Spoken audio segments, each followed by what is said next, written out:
From education to energy and healthcare, the Palmetto Promise Institute works to improve the daily lives of all South Carolinians, and leading the effort is Dr. Oran Smith, who's a senior fellow with the Palmetto Promise. You can find out more about their work at palmettopromise.org. Last week, we saw GOP leaders in the South Carolina General Assembly come together to promote an issue that many have been working on for a number of years now, and that is to lower the income tax rate in the Palmetto State. On the Palmetto Promise website, they write, South Carolina's tax system is unfair, unstable, and uncompetitive. With the highest individual income tax rates in the Southeast, complexity and special interest giveaways leave individuals and small businesses footing this hefty bill. Dr. Smith, this is an issue you and I have talked about. You and your colleagues have been working on for quite a while now. Give us your take on this latest proposal in the legislature.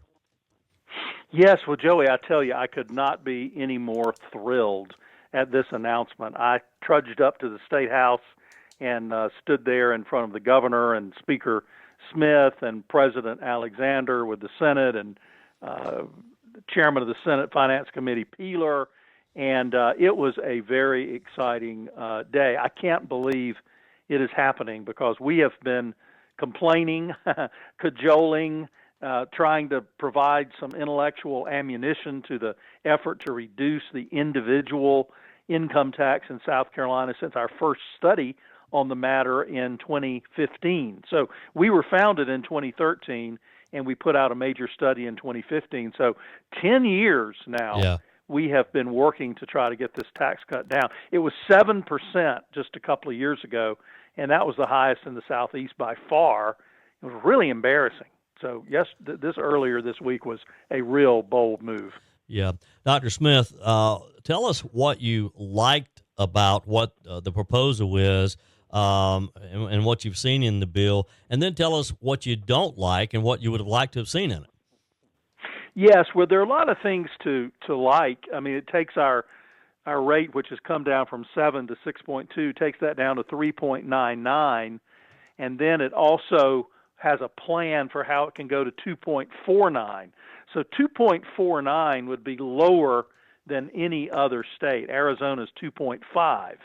So of the states that have income taxes, we would be the lowest at 2.49 if we meet the revenue targets. And so far, we have been meeting those revenue targets. So we're looking over at North Carolina and Georgia.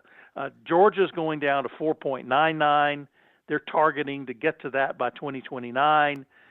North Carolina wants to go to 3.99 by 2027. And I remember when we said there's no way we could go to 3.99 or 4.99 and be anywhere near Georgia and North Carolina. But boom, we're going to be at 3.99 to start for the opening bid and then going to 2.49. So we're thrilled about that.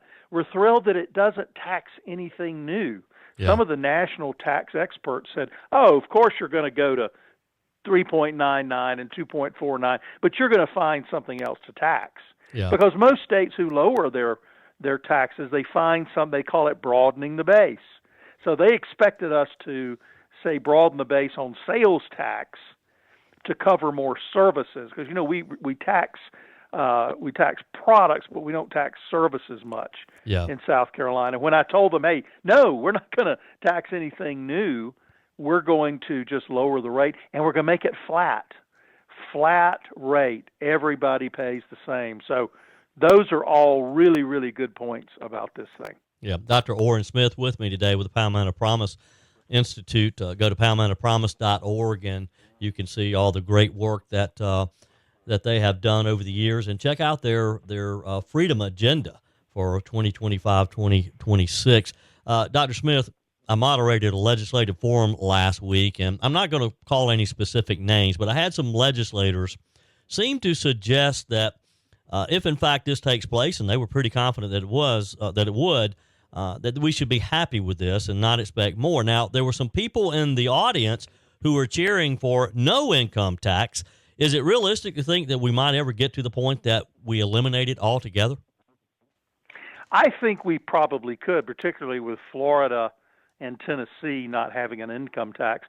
But, and this may get me booed out of the room in certain cases, but we have always said there needs to be some income tax. It just needs to be at a very low level. And the reason we say that is we perceive taxes to be like a three-legged stool. Yeah. And in order to make sure that your system is stable, so no matter what's happening in the economy, you have different levers. You have income, you have property, and you have sales. And you don't let one of those completely take over.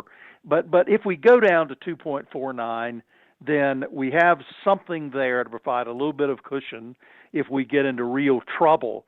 Of course, the other side of this, though, is we've got to rein in spending as well. That's the other side of this. Yeah. So we've got to make sure that government does not grow faster than the number of people coming in and inflation and the cost of living. So that's kind of the challenge. Let's have a very, very low income tax. Let's make sure it's flat. And let's make sure that we treat businesses properly. A lot of businesses file their income tax as an individual. It is a business expense, it's business activity, but they file a schedule with their tax return and they file it with their business. So this individual tax, which is coming down, if it goes down to 2.49, then businesses, which many of them are paying about 3% now, they would actually get a tax cut as well for their business. So that's a way to really spur economic growth, and we really love that part of it as well. Yeah. Dr. Smith, is there any, do you think it's realistic to think that they may pass this during this session? I think it's looking really good. And, one thing that happened toward the end of the news conference that was somewhat humorous is they gave the floor to Senator Harvey Peeler. And Senator Peeler from Gaffney, he's been the driving force behind reducing the income tax as much as possible and has always been the most aggressive in calling for a reduction in the income tax. And his parting shot was, well, this is a wonderful bill you filed, Mr. Speaker. We know the House is doing their best, but we'll make it even better in the Senate. And everybody sort of chuckled. But he could come back with something additional. Yeah. Like he could come back with maybe a commercial property tax cut, which we're in sore need of, or he could come back with another type of residential property tax cut, or we have a corporate tax. Most states are now, North Carolina is phasing theirs out. They're dropping their corporate income tax, also known as a stock tax. Yeah. If we get rid of that, oh boy, now we're really cooking. So I could see Senator Peeler maybe trying to one up the House a little bit, have a little tax cut contest. That would be wonderful. Well, funny that you mentioned that, because at this legislative forum that I mentioned last week, Senator Thomas Alexander, President of the Senate, happened to be there. Now, he wasn't on the panel with me, but he was there, and he mentioned to people at his table as they were saying, let's just go to zero income tax, he mentioned to them, well, I think you're going to like what we're going to do to it. So, oh, wow. Yes, that would be very exciting, because at that point, now we're really, but we're doing so well. We were quoted in a national news story recently about U-Haul tracks, U-Haul rental around the country, and we were the number one place that people are renting U-Hauls to come into. So we're really booming. Yeah. The question is, what does this cause as far as stress on our economy? And one of those areas is energy.